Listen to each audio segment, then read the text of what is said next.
Studio बानावर बिशुनगंज। आगे चल गे नी ससुर आगे जानू लाला सड़िया पेन के गे जानू। आगे चल गे नी ससुर आगे जानू लाला सड़िया पेन के गे लाला सड़िया पेन के गे। आगे होलिया में देह दौ के चलिया बढ़िया बढ़िया किन के गे। आगे होलिया में देह दौ के चलिया बढ़िया बढ़िया किन के गे।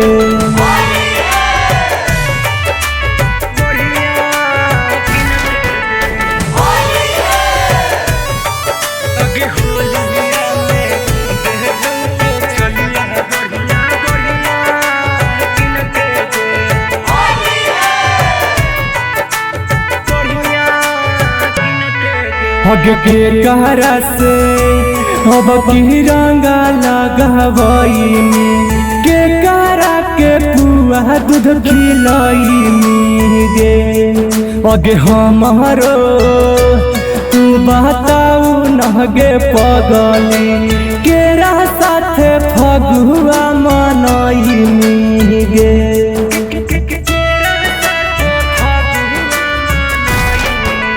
जानी आगे के कहरा से अब की रंगा लगवैनी के कहरा के पुआ दूध खिलैनी गे।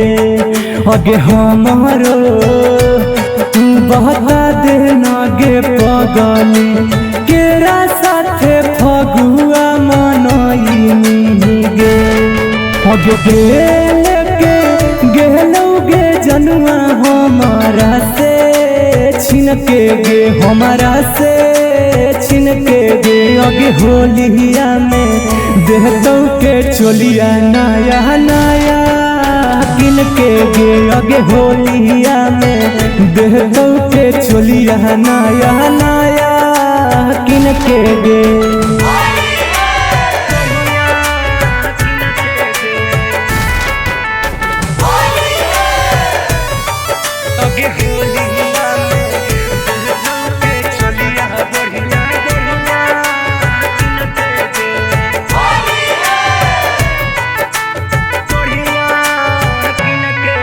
आगे के कहरा से अब की हंसमी गे जानू गे कहरा से जानू तू समी गे। आगे भर फागुन हे गे बोले न गे पगली के कर पीछा करिया लेके सुतमी गे।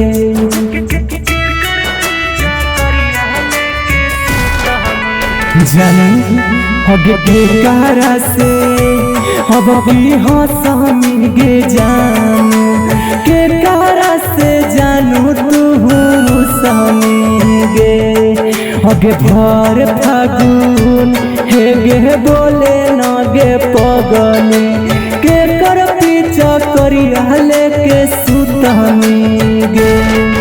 आगे सोनू आसी गरबा खोजे थो तोरा बड़ी दिन से गे। आगे बड़ी दिन से गे आगे होलिया में देह दौ के चलिया नया नया किन के गे। आगे होलिया में देह दौ के चलिया नया नया किन के गे। भोलेनाथ रिकॉर्डिंग स्टूडियो बानावर बिशुनगंज।